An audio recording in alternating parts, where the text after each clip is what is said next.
5. Captain Vey waves the door open. Now we have a clear view of a small figure watching us from the edge of a line of bushes. "Sweet life," the captain utters. "It's a child." "Looks like a Thal child, sir," Pelt adds. One in distress, too. The boy of around 11 is standing there weeping. His clothes are dirty. Threads hang down so they catch on thorny plants as he begins to walk towards the shuttle. "Could be a wreck survivor, Captain?" hazards Pelt. "But we've had no notification of any wreck anywhere in this sector. Besides, we're away off the commercial shipping lanes." The child is weeping into the palms of his hands, the image of a tragic figure. There's an uneasy stir around the shuttle cabin. Captain Vey unbuckles his seat restraint. "Pelt, Rain, check out the child." "Yes, sir." "Take your weapons. It might be a trap." "It's just a kid," Tarrant protests. "We're taking no chances. We know Daleks have been here. You'd be surprised where they're capable of hiding a booby trap." The captain steps out through the hatch onto marsh grass. He's carrying a handgun. Pelt and Rain follow, weapons at the ready. Not aiming at the child, they can, however, fire the second danger flares. Of course, the Varian incident replays in my mind. There, Rangers blasted a group of Thal children. It was accidental, naturally. They were suspected of being booby-trapped simulacra, replicants intended to fool our security forces. They weren't. And the repercussions of the tragedy still plague security operations today. We watch through the airlock as Pelt and Rain walk toward the crying child. Both Rangers are relaxed, yet cautious. I stare at the child. It has unkempt hair. Its hands are covered with mud, as it has been scrambling around on all fours. I run scenarios through my head. A wreck survivor? A misfit child deliberately abandoned by parents? It happens. Or a descendant of some long-forgotten Thal colony? Maybe the child's nerve breaks at the sight of the 2 helmeted Rangers. I don't know, but he suddenly throws up his arms, a gesture of terror, then runs back into the bushes. Soon he's lost from sight, but I see Franz swaying as he forges his way through. Pelt and Rain follow at a run. "Wait!" shouts the captain. But at that moment thunder rips through the sky, drowning his voice. "They shouldn't follow," he hisses. Then he hits the compad on his sleeve. Ranger Pelt, cease pursuit. I repeat, cease." "Damn!" He glances at us. Comlinks out. He looks at my mentor, Philippe. "Go with Johnny to the edge of the bushline. Wait for Pelt and Rain's air." We move fast. Within seconds, I'm running across the soft, sucking earth towards the bushes where the 2 Rangers pursued the weeping child. Philippe glances at me. "Lock down visor," she orders. "Knock off safety." "Yes, ma'am." "Don't fire unless I fire. Got that?" "Yes, ma'am." "Now, where have they got to?" She runs sharp eyes over the mass of bushes that extend as far as I can see. "Let this be a lesson to you, Jommy. Don't go chasing after anything that runs from you." She gives a grim nod. This has got the word trap written all over it. Thunder rumbles. More lightning sends zigzagging lines of electric blue through the sky.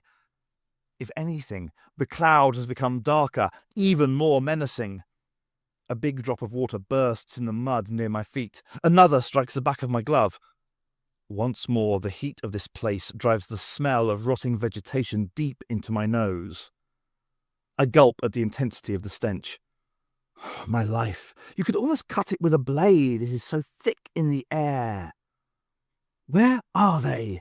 Philippe hisses. Her question gets an answer we don't anticipate. A sudden yell comes from the bushes, one driven by both shock and pain. "Come on!" Philippe springs forward into the vegetation. I follow, heart pounding.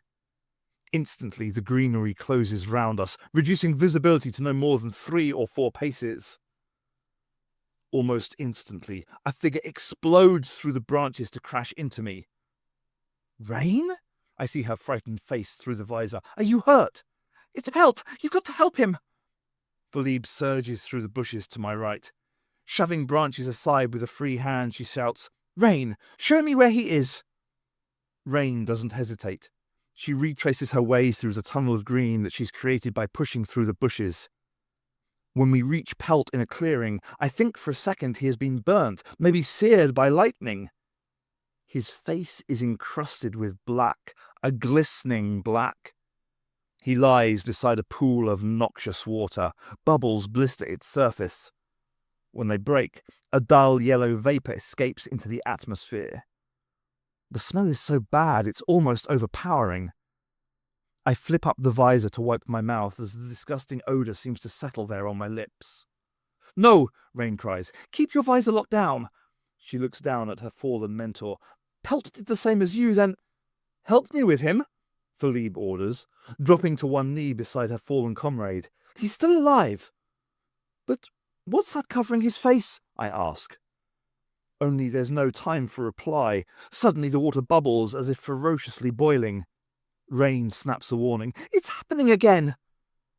I don't need a detailed explanation of what is happening again, because small, hard, black objects, something like slugs, burst from the water with the speed of bullets. I hear them striking my protective suit, helmet and visor. Soon, small black bodies have battened themselves onto my helmet. Just a whisper from my eyes, I see the silvery grey underside of the black creatures. A muscular orifice pulsates. I see something resembling a fleshy needle with an opening in the end attempt to burrow into the transparent material of the visor. I sweep the nauseating creatures away with my gloved hands, leaving smeary streaks. Then I glance down at Pelt. His visor's locked into the open position. He's taken a face full of these parasites. Where he's removed a glove, yet more encase his hand, a moist shell of glistening black. With dozens of the creatures still leaping from the water, we drag the fallen ranger back through the bushes. Leeches! Rain pants the word. At least, some kind of leeches. They didn't even wait for us to reach the water. They jumped from it, right at us. Oh, disgusting things! They're feeding on Pelt, Philippe shouts. We've got to take him back to the shuttle. Then she turns to Rain. Ranger, get back there and tell them we're bringing in wounded. We have to get these things off of him. Rain speeds away through the bushes. Philippe and I have an arm each of the unconscious ranger, and we're dragging him. I hear our panted breath, the rustle of branches as we battle through, and all the time, thunder batters our heads. We're both tired. Our limbs ache. My spine runs fiery spasms from the exertion. But we can't stop. There's no time to stop. Time, I realize at this moment, is the most precious commodity of all. And time will decide whether our comrade lives or dies.